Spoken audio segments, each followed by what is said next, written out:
So today is Thursday, which means that we walked over to the farm and picked up our CSA bag.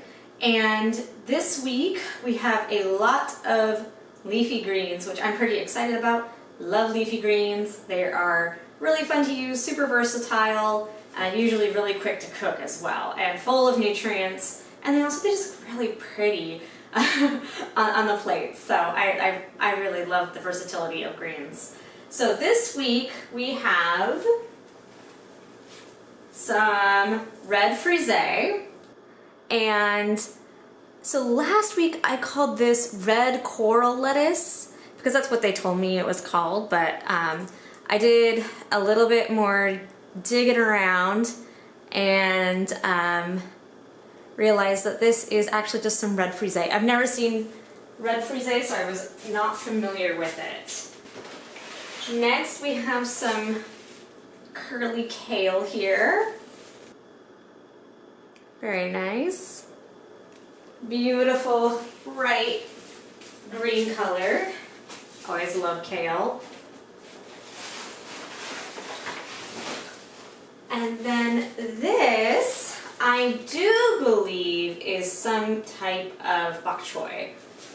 So I'm not 100% sure, so if you think you know what it is, please let me know. Look, yeah, so the stems to me look like bok choy, but it's these darker leaves. I've never seen bok choy with a dark leaf like that, so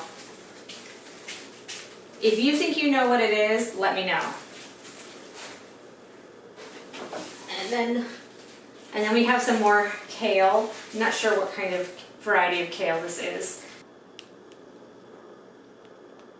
So you can see it's a much flatter leaf than the other one.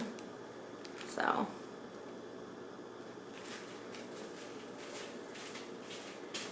Alright, so that means we have the two types of kale, what I think is bok choy, and some red frisee. So let's talk about what we're going to do with each of these. So for kale number one, this one here for the curly leaf kale, I think I'm going to do a creamy tortellinis and sausage kale soup. And this is one of our favorite things to make, and it is a recipe from Damn Delicious, and it is so good. I share it with everybody when they ask me like what's a good like kind of cozy meal for if they eat meat. And I always recommend this soup because it's super easy to put together, it's delicious, and it's usually a big hit with everyone.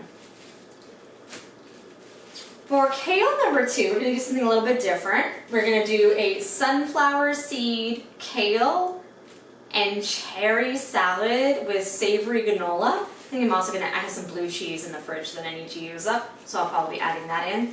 And we'll probably have that alongside something else, I'm not sure what. So, but that'll definitely make a really nice salad.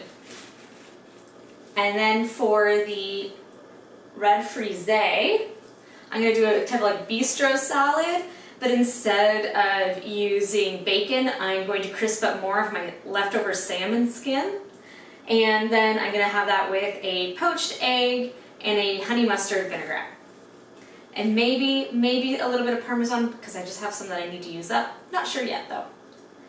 And then lastly, for this big beautiful thing that I think is bok choy, but maybe is not, I'm going to be making garlicky stir-fried bok choy and 5-minute eggs with soy sauce and scallions from Walks of Life, which is one of my favorite quick meals.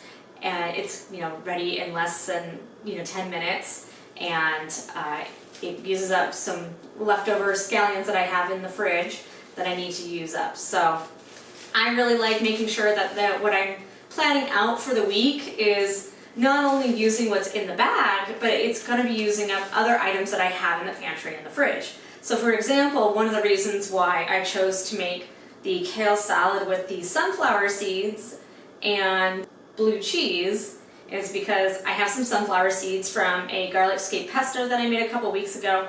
I need to use those up before they go rancid. And then blue cheese has been in my fridge for like a week or so now, so I should probably be starting to think about using that up.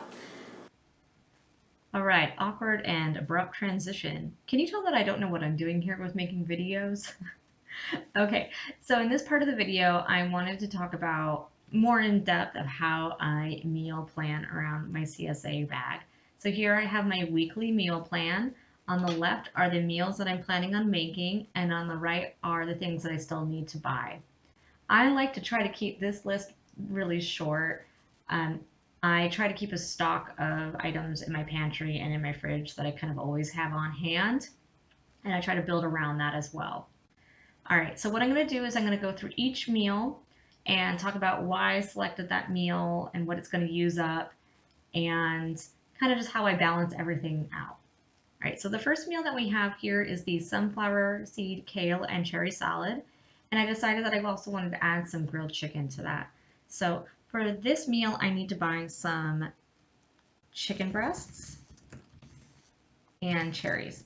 Now I'm going with chicken breasts because I like them grilled. I made a grilled chicken breast last week. That just turned out absolutely perfect. So I'm really excited to make them again.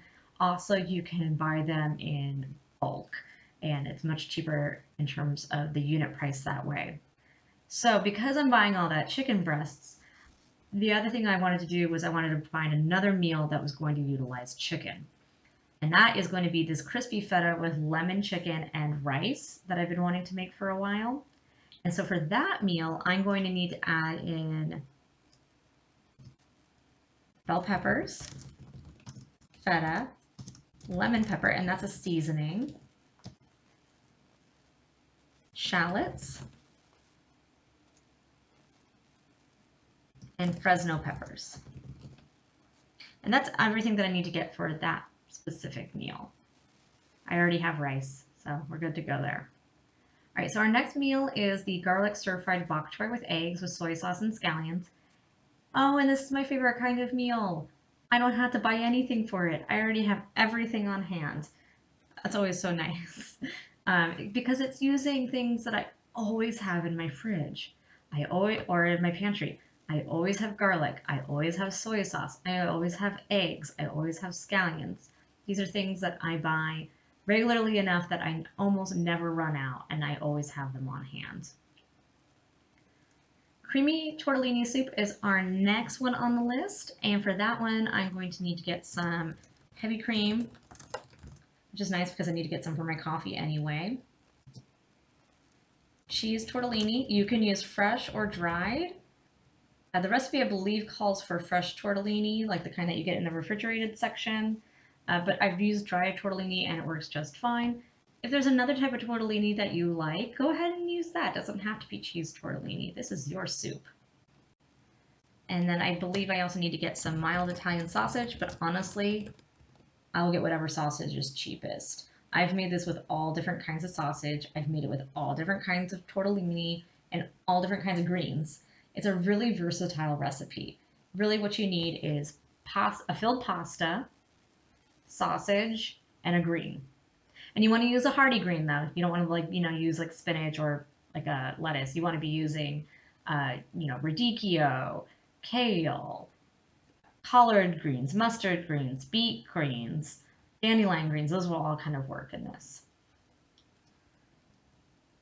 All right, next up we have the bistro salad with honey mustard vinaigrette. I actually made that last night and it turned out really good. We ate it with some poached eggs on top, which the kids absolutely loved, and I really liked the salad.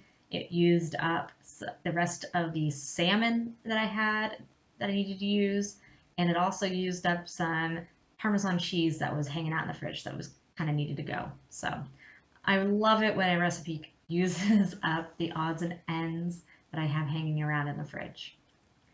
So for the next one, number 5, I have coconut curry scallops with garlic butter. Now earlier this week, I made this recipe with salmon, and I loved it so much that I'm like, I want to make this again almost immediately. But I don't want to eat any more salmon because we had salmon a lot this week. So I wanted to try it with a different seafood, and I thought it would be really good with scallops.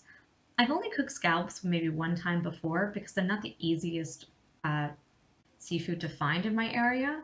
So I can find them though here, and I want to try making them again. So I'm going to be adding on here scallops, and coconut milk. All right, and then last up we have pizza night. I almost always have a frozen pizza in my freezer in case I don't feel like cooking or there's a night where I'm not around to cook and Al needs to cook. And also, pizza makes us all happy in our family. And so I'll put, pizza out with some leftover vegetables, leftover salad, or I'll make a new salad. And then that's dinner. We're done. It's super easy and everybody's pleased. And I got to tell you, when you find something, a meal where everybody is happy with what's on the plate. You found something golden, and I'm just going to keep going with it. And it's one of those things where it's fine to have that one night a week or a couple times a month. So I'm not going to throw any kind of shade at anybody for having those ready-made meals in their freezer. They're super convenient. All right, thank you so much for watching. I really hope that you found this helpful at least a little bit. Hearing my thought process of how I plan out my meals for the week around my CSA box and what I have in the fridge and what I have in my pantry and what I'm kind of just feeling like this week. And I would really, really like it if you are able to like and subscribe. My goal is to meet 100 subscribers by the end of this month. All right, thank you so much for watching.